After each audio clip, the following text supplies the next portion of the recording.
அனைவருக்கும் வணக்கம். கடகராசிக்காரர்களை பொறுத்தவரைக்கும் தங்களுடைய வாழ்வில் ஒரு நல்லதாவது நடந்துவிடாதா என காத்து கொண்டிருக்கும் கடகராசிக்காரர்களுக்கு நிச்சயமாக அடுத்த 30 நாட்களில் இந்த மாதத்தில் கிரகநிலைகளில் ஏற்படக்கூடிய அதிரடியான மாறுதல் என்பது உறுதியாகவே நல்ல செய்தி கிடைக்கும் நேரம் என்று சொல்லக்கூடிய வகையிலும் மிக சிறப்பான வாய்ப்புகளையும் சந்தர்ப்பங்களையும் உருவாக்கி கொடுக்கக்கூடிய வகையில் அடுத்தடுத்து பல நல்ல வாய்ப்புகளையும் சந்தர்ப்பங்களையும் இந்த தருணத்தில் கடகராசிக்காரர்களுக்கு உருவாக்கி கொடுக்கக்கூடிய அற்புதமான வாய்ப்பும் சந்தர்ப்பமும் உறுதியாகவே இந்த வேளையில் உங்களை தேடி வருகிறது. ஏனென்றால் கடகராசிக்காரர்களுக்கு ராசியின் அதிபதியான சந்திரன், சுக்கிரன் மற்றும் செவ்வாய், சூரியன், புதன் என பல கிரகநிலைகளில் மாற்றம் ஏற்படக்கூடிய மாதமாக இந்த மாதம் அமைவதால் உறுதியாகவே ஒரு நல்லதாவது நடந்துவிடாதா என காத்து கொண்டிருக்கும் கடகராசிக்காரர்களுக்கு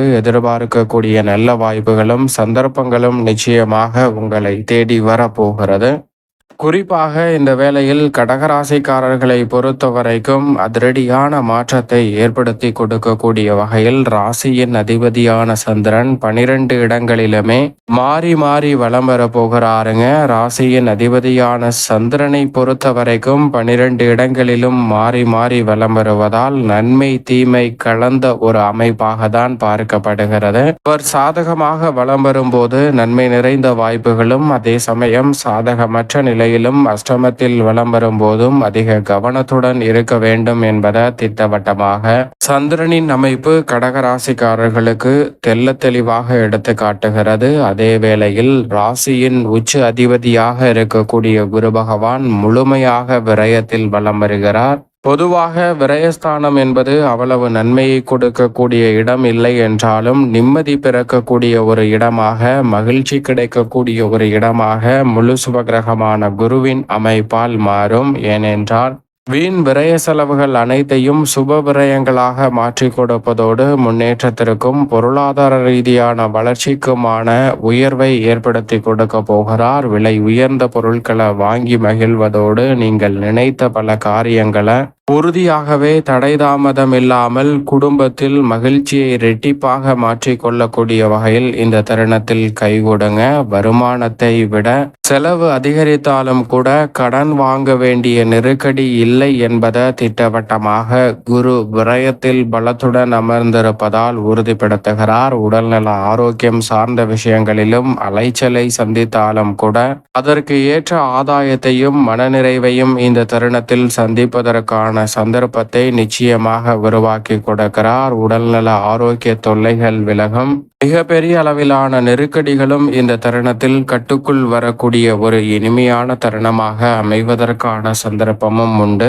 சனி பகவானை பொறுத்த வரைக்கும் திருக்கணிதத்தின்படி 9 நுழைந்து விட்டார். ஆனால் வாக்கியத்தின்படி அஷ்டமத்தில் ஆட்சி பலம் பெற்று ராகுவுடன் இணைந்திருக்கிறாருங்க. சனி திருக்கணிதத்தின்படி நற்பலன்களை கொடுக்கக்கூடிய அமைப்பிற்கு மாறியிருப்பதோடு மட்டுமல்லாது வாக்கியத்தின்படி பார்த்தாலும் 60% மேல் கடந்த சூழலில் இனி மிக வலுவாக அஷ்டம சனியால் பெரிய அளவிலான பிரச்சனைகளும் சிரமமும் ஏற்படாது. ஆனால் ராகுவுடன் இணைந்திருப்பதால் ராகுவால் ஏற்படக்கூடிய பல நெருக்கடிகளையும் இந்த தருணத்தில் விலக்கி விடுகிறாருங்க சனி பகவான். எனவே இந்த தருணத்தில் இடைத்தரகர்களை நம்பாமல் சனி மற்றும் ராகுவின் இணைவு ஏற்பட்டிருக்கக்கூடிய இந்த வேளையில் முயற்சி செய்யும் போது உங்களுடைய முயற்சிக்கு நல்ல பலன் நிறைவாக உங்களை தேடி வரும். வெறுப்பை மட்டும் அதிகமாக சந்தித்து வந்த உத்தியோகம் சார்ந்த பணிகளில் நல்ல மாற்றம் இந்த தருணத்தில் ஒரு நல்லதாவது நடக்காதா என காத்து கொண்டிருந்த கடகராசிக்காரர்களுக்கு இந்த வேளையில் வந்து சேரப்போகிறது.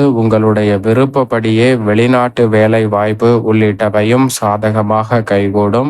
தொழில்துறை வியாபாரத்துறை சார்ந்த பணிகளில் இந்த தருணத்தில் சனி ராகுவின் இணைவு காரணமாக மிக கடினமான போட்டிகள் இருந்தாலும் கூட இரட்டைத்தன்மையை வெளிப்படுத்துகிறார். பேச்சாற்றலை விளக்கக்கூடிய 2ஆம் இடத்தில் மோட்சக்காரகரான கேது நிலை கொண்டிருக்கிறார். எனவே எவ்வளவு பெரிய பிரச்சனைகளாக இருந்தாலும் அவற்றை எளிதில் தீர்வு காணக்கூடிய வகையில் பாகிஸ்தானத்தில் அமர்ந்திருக்கக்கூடிய மோட்சக்காரகரான கேது ஏற்படுத்தி கொடுக்க போகிறார். எனவே பிரச்சனைகள் வந்தாலும் அவை அளவோடுதான் இருக்கும். ஒரு நல்லதாவது நடக்காதா என இயக்கத்தில் இருந்த உங்களுக்கு நிச்சயமாக இந்த தருணத்தில் தொழில்துறை வியாபாரத்துறையில் எதிர்பார்க்கக்கூடிய நல்ல செய்தி நிச்சயமாக கிடைக்கும்.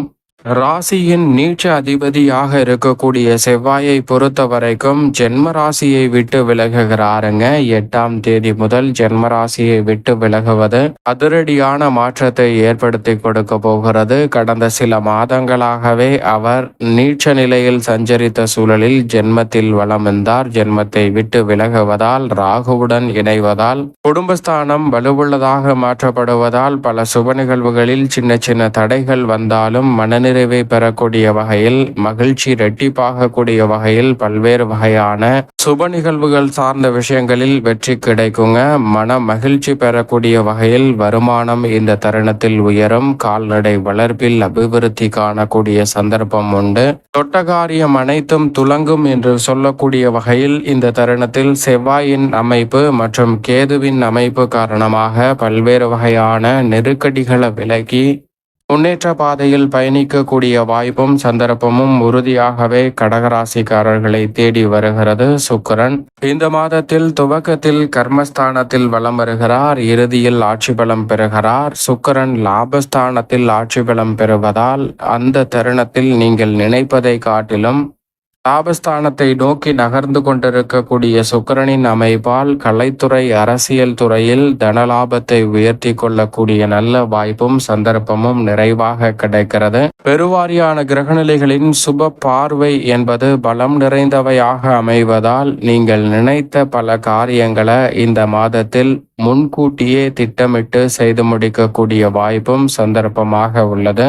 மாறி மாறி வரக்கூடிய கிரகநிலைகளின் அமைப்பிற்கு ஏற்றவாறு சற்று விழிப்புணர்வுடனும் ஜாக்கிரதையாகவும் செயல்படக்கூடிய கடகராசிக்காரர்களுக்கு சிரமங்கள் முற்றிலுமாக தவிர்க்கப்படுவதோடு ஒரு நல்லதாவது நடக்காதா என காத்து கொண்டிருந்த சூழலில் நிச்சயமாக வெளிநாடு சென்று உங்களுடைய திறமைக்கு அங்கீகாரம் கிடைக்கக்கூடிய வாய்ப்பும் சந்தர்ப்பமும் உறுதியாகவே கடகராசிக்காரர்களை தேடி வருகிறது. சூரியனும் இந்த வேளையில் லாபஸ்தானத்தில் வலுவாக வலம் வருகிறார். 15ஆம் தேதிக்கு பிறகு விரயத்திற்குள் நுழைகிறார். முற்பகுதியில் பெரும்பாலும் அலைச்சலும் சிரமமும் ஏற்படாத வகையிலும் பிற்பகுதியில் அலைச்சல் அதிகரித்தாலும் அதற்கு ஏற்ற ஆதாயம் உண்டு. அரசியல் மற்றும் பல்வேறு வகையான பணிகளில் நீங்கள் எதிர்பார்க்கக்கூடிய முன்னேற்ற வாய்ப்புகள் உறுதியாகவே கடகராசிக்காரர்களை தேடி நிச்சயமாக வருகிறது.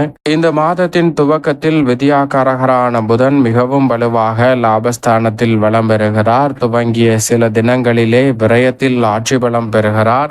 அக்ரகதியிலும் நீச்சம் பெற்றும் அக்ர நிவர்த்தி பெற்றும் திரும்பக்கூடிய வித்யாகாரகரான புதனின் அமைப்பால் நீங்கள் எதிர்பார்க்கக்கூடிய நல்ல மாறுதலும் முன்னேற்ற வாய்ப்புகளும் உறுதியாகவே உங்களை தேடி வரும். பெரிய அளவிலான காரிய தடைகள் தகர்த்தெறியப்படுவதோடு முன்னேற்றத்திற்கான வளர்ச்சிக்கான நல்ல வாய்ப்பும் சந்தர்ப்பமும் இந்த வேளையில் சற்று தாராளமாகவே உங்களை தேடி வருகிறது. மாணவர்களின் கல்வி ரீதியான பணிகளில் நல்ல முன்னேற்றம் கிடைக்கும். பெற்றோர் மற்றும் ஆசிரியரின் ஒத்துழைப்பு சாதகமாக அமைவதால் கல்வியில் இருக்கக்கூடிய சிரமம் விலகும். நட்பு வட்டாரம் விரிவடையக்கூடிய ஒரு தருணமாகவும் பார்க்கப்படுகிறது.